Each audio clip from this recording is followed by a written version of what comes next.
Hey, welcome back, YouTubers. I have another video for you guys today. Today I'm going to show you guys how my solid waste filter works on my aquaponics system. And since it's all fresh and I just set it up 5 days ago, I believe. And before I put all this stuff together, I cleaned everything out, so I should have some fish poop in here to show you guys. So I'll show you how the radial flow filter works, how it collects all the solid waste down at the bottom, and how the small particles go out through the top and into the biofilter. So hopefully there's some stuff in there to show you guys, but we'll see. Let's check it out right now. Alright, so this valve right here goes into my radial flow filter, and it goes in about almost exactly halfway, and then it has an elbow on it, and then it goes all the way to the bottom. So the opening is down here, so that when I open this valve, it's going to draw waste from the bottom, hopefully. And then squirt it out into this bucket, or this little 1 gallon container. Don't worry, I'm not making Kool-Aid with this anytime. I only use this for dirty, messy things like this. So here we go. Clean water, clean water.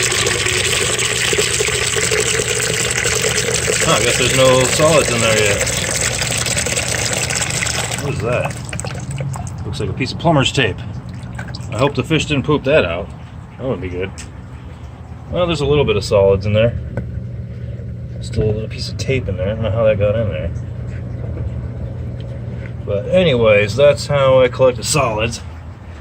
So I guess it's not, I mean, it's only been running for a few days, and I've only got about 30 or 40 fish.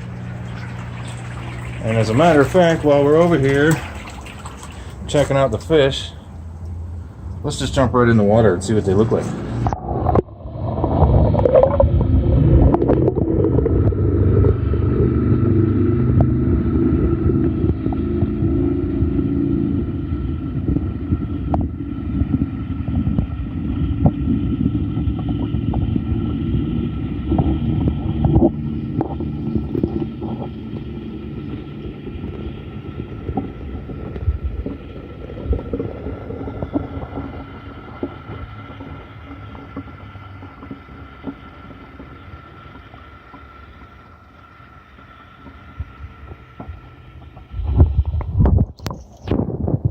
Alright, so there's a view from inside the fish tank. Got a bunch of happy fish in there. Those are all goldfish except for 2 plecos, also known as plecostomus. And then I have 1 koi in there. He's being shy right now. I know where he's at. He's hiding in there. But he doesn't want to be filmed. Back with him for now. But those are my little waste processors. They make all the nutrients for my aquaponics grow beds. Get that sucker back up and running. And then I added another pump. This guy right here. This is a 4 outlet pump, and so is this one. This one's. I don't want to badmouth it because it just doesn't have the power to push air bubbles down 4 feet. If you had this at a fish tank at home, like your kids were using, it'd work probably just fine. But this guy is about half the size, and it creates tons of bubbles. Tons. Alright. So we could turn a couple of these off, turn this one on, and then see that? You can't even see through the water, there's so many bubbles. And then if you look at this one here, it's really not even putting out much at all. That one isn't either. So I have another one of these guys on order, and I'll be using 2 of those in tandem, one for this tank and the biofilter, and then the other one for this tank. Should be here today. And what I do, I was going to show you guys what I was doing with the solid waste. So I just take this stuff, and for now I just dump it in the compost bin over here, one of the compost bins. So I'll just dump that right on top. Fish waste in there, and then that'll get broken down into nutrient nutrient-rich soils.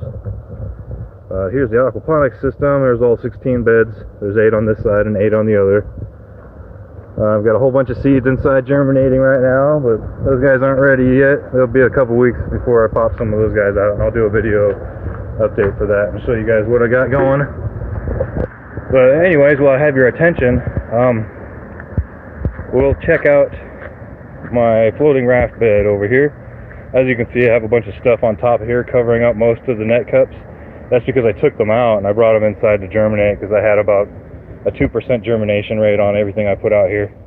And these are the only ones that actually sprouted.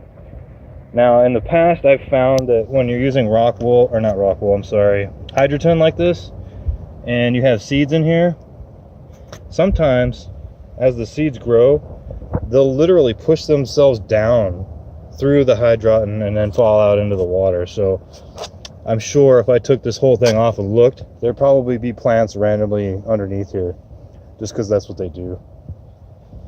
But we do have a pretty good looking squash here. It's either a squash or a cantaloupe.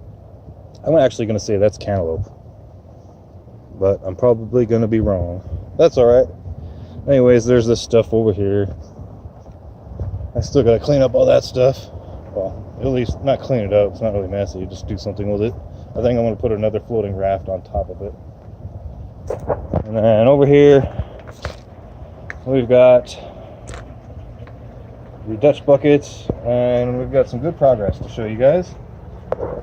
So here's my lemon tree. It's doing really good. It looks very healthy down there. Here we've got one broccoli. Oh, it looks like 2. But I'll probably pull the other one. And here we've got a dead super chili. I'm not sure why that happened.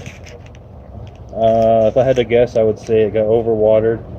I noticed that some species of peppers, same with tomatoes, don't necessarily like being watered all the time in a hydroponic system. So this might have been better off in the soil, but that's all right.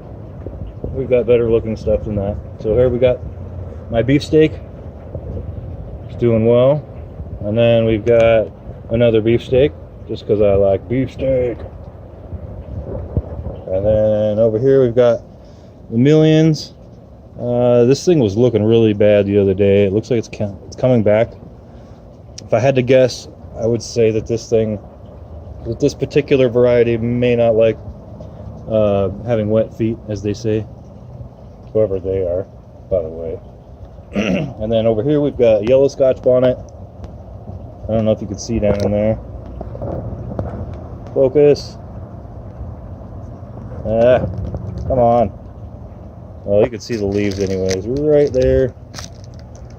And then here we've got Carolina Reaper. There's a couple of little teeny guys down in there. And then here we've got the Tiny Tims. Looks like it's got flowers. Wow, already there are flowers forming here on top. I mean, this thing's only 2 inches tall. And over here we've got the Big Zack.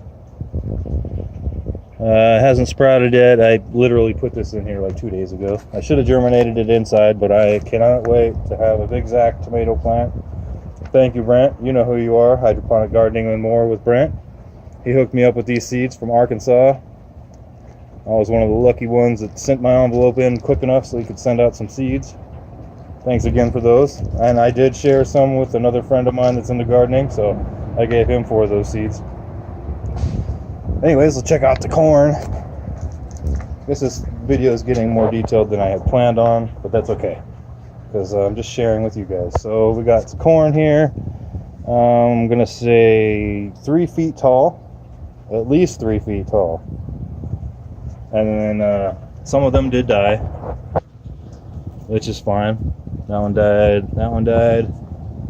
It looks like 4, 5, 6, 7, 8, 9. I lost 9 of them, and then the rest of them are growing. Oh, 10, sorry. 10. So 10 of them died. The rest look okay.